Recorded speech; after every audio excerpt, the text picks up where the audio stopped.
cette commémoration est une lumière salvatrice.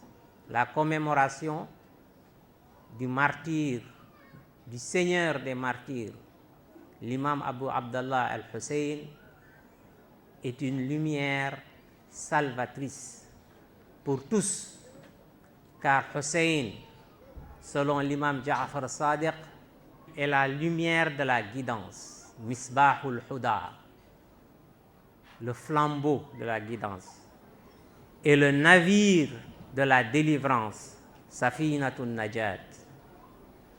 Ces deux titres, bien que partagés par tous les imams, tous les 12 imams de la sainte famille du prophète, lui sont particulières à cause de sa position unique de Seigneur des martyrs.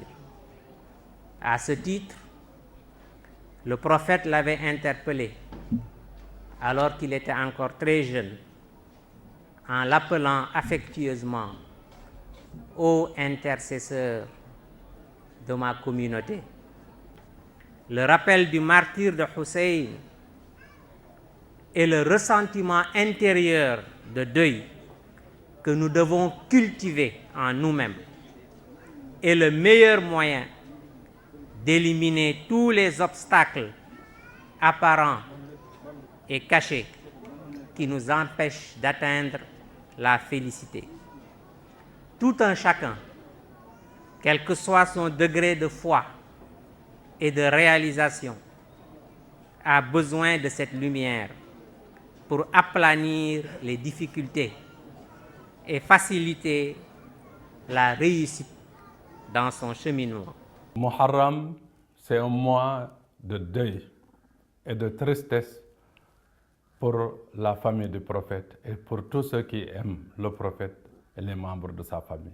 C'est le 10 du mois de Muharram que l'armée de Yazid a décapité l'imam Hussein, le seul petit-fils du prophète grand qui était là, et à Karbala.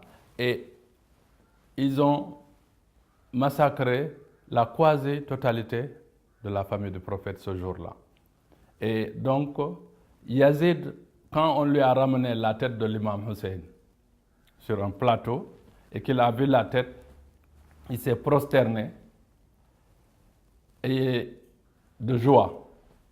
Et quand il s'est levé, il a dit « C'est dommage que mes grands-pères de Badr et de Uhud n'ont pas vu comment je leur ai vengé. » Et il a décidé de décréter ce jour-là comme un jour de fête, parce que c'est le jour de la victoire des Omeyyades sur les Hachimites, c'est-à-dire la famille du prophète.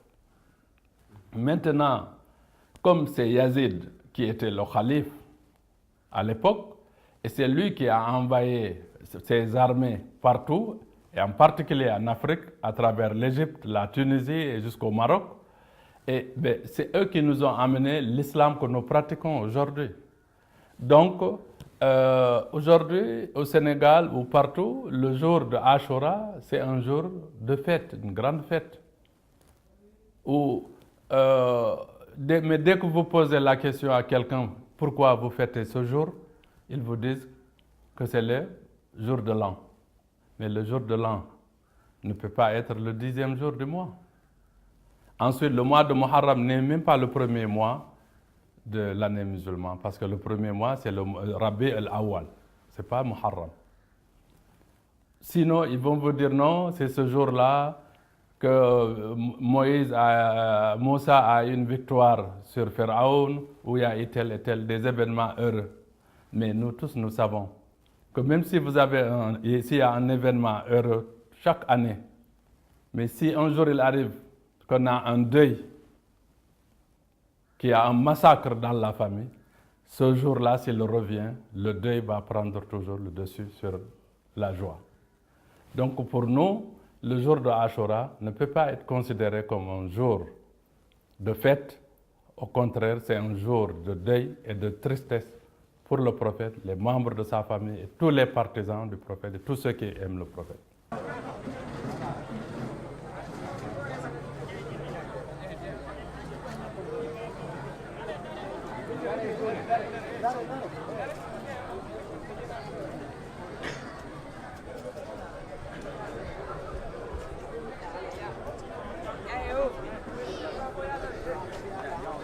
بسم الله الرحمن الرحيم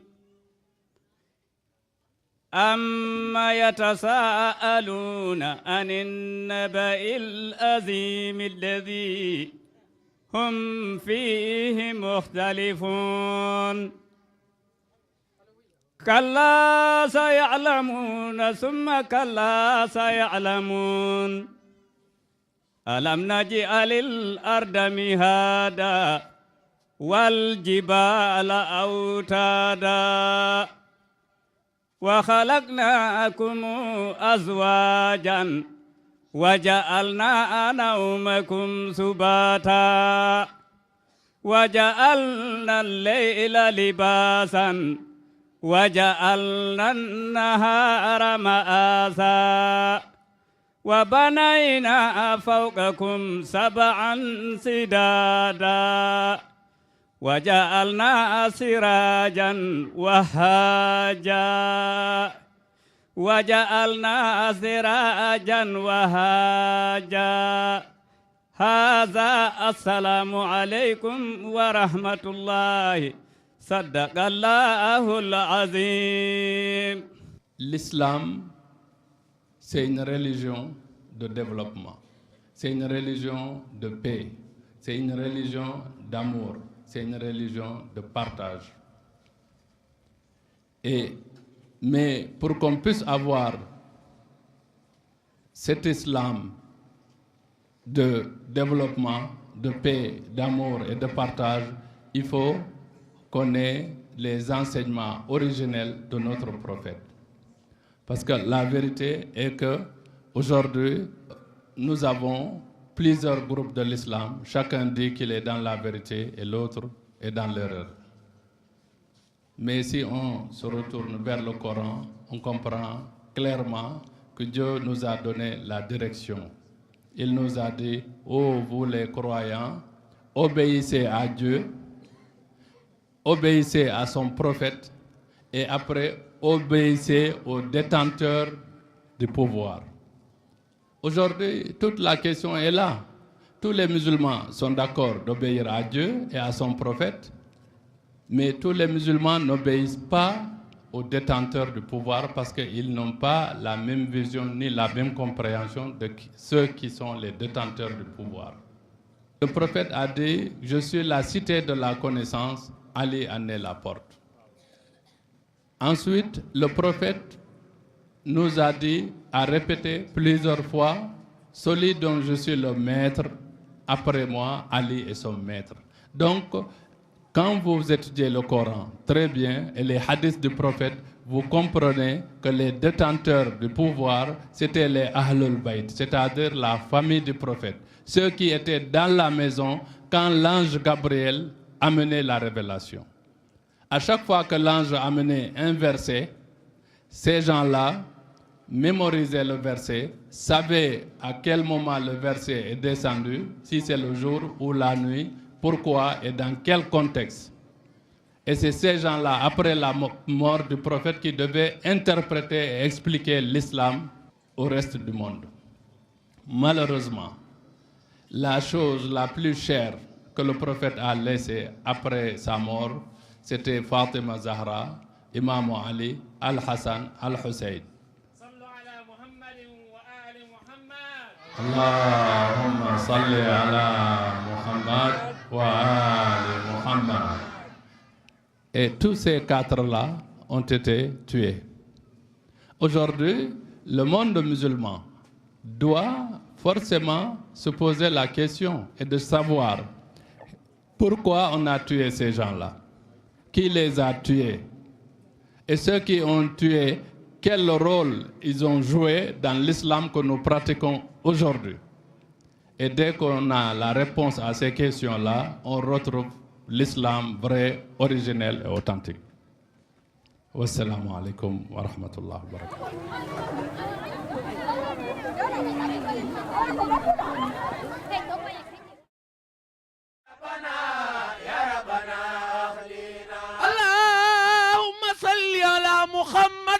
faali mu xëy dogal mbiram ku bañ mu rey xanaa lekkoon waalul beyti ñëpp a jeex na lépp taxul Yezid war waaye xam ne Ousseynou moom bu saxee dina soxe fi tali wóor na lee tax Yezid xiir gaayam ya ñëpp bind na no junni sa leetari de Ousseynou gantu na nu naa ko boo dikkul yaay weddi Quraana ëllëg samaam taxaw doo man lu dul tooñ na te kon yaay waral kéeféer si ñun lii ñaaw na ñëwal li lif no fekk gaaya war na Ousseynou xol wa fees mu naan yaa rabbana waaw waaw Ousseynou xol wa fees mu naan yaa rabbana rabbana yaay ki dogal sa mbir si ñun dem jóg.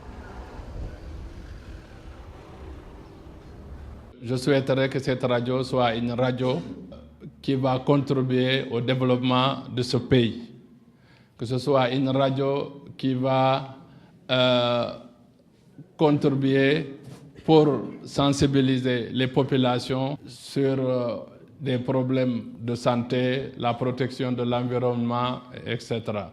Mais je souhaiterais surtout que de cette radio ne sorte pas un seul mot qui va déranger une confrérie ou une communauté ou une autre religion. L'essentiel, ce que nous souhaitons, c'est que cette radio puisse contribuer au développement du pays. Voilà. Donc nous voulons une radio, comme j'ai l'habitude de dire, de paix, de tolérance, d'amour et de partage. C'est ça que nous voulons. À travers cette radio, qui est une radio culturelle, qui œuvre dans le social, l'environnement, la santé, l'éducation et le développement. Et tout ceci constitue des éléments qui sont vitaux pour le développement de notre pays.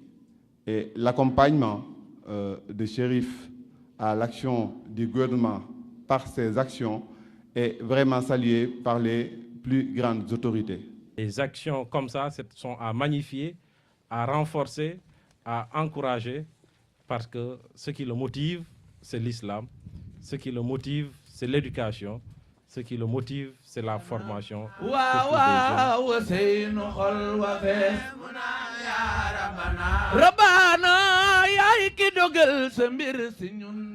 Keki moja ko sirifu moja ko bardade pabeede ke ina pensa bom pa Guinée Bissau imisi poya Guinée Bissau tuju fijiri Guinée Bissau imisi leba Guinée Bissau pa bayi diante pa bori força de Guinée Bissau pa amor pa tem pa pobre de Guinée Bissau no contente ko sirifu Haydara sirifu Ali Muhammad Haydara e tisi imisi pensa tisi grande ko sana Guinée Bissau pa pobre Guinée Bissau pa sibi kila pa bori pa no poya sirifu imisi poya Guinée Bissau pa Guinée Bissau pa tene educação pa bori pa tene sabadoria pa lei alqur'ana de Guinée Bissau pa fiji de Guinée Bissau tudo quem imisi pa tene sabadoria sin cancer pa bi mati o bi entrana na escola de Sirif Hamad Haydara que gën fas na organisation na Guinée Bissau Chérif d'abord programme makko programme idiɗo hen ko fiddinde yimɓeɓe jangguinde yimɓeɓe hoɗum woni le vrai l'islam l'original mo anduɗa ko a waɗat avancé mais a watta reculer en arrière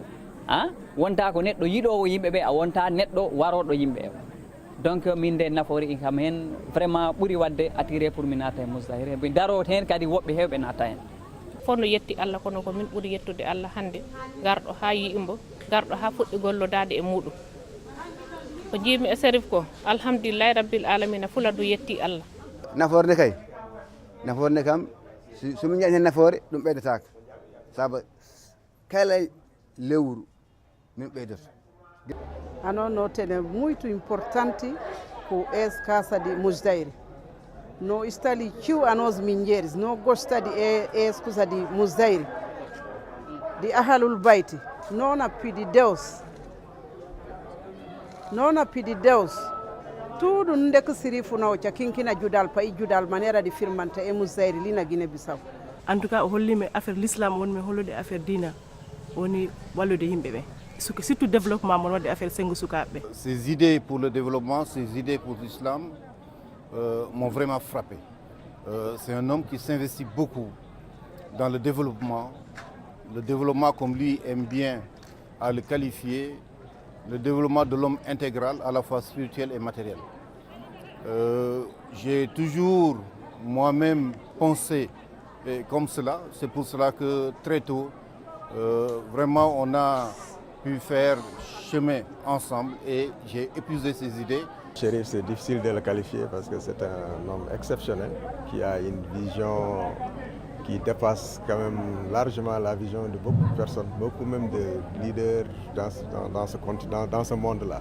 Donc lui, il voit très loin et là où il veut nous amener, c'est vers vraiment une société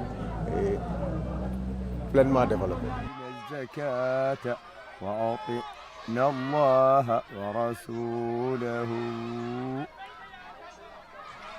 إنما يريد الله ليذهب عنكم الرجس أهل البيت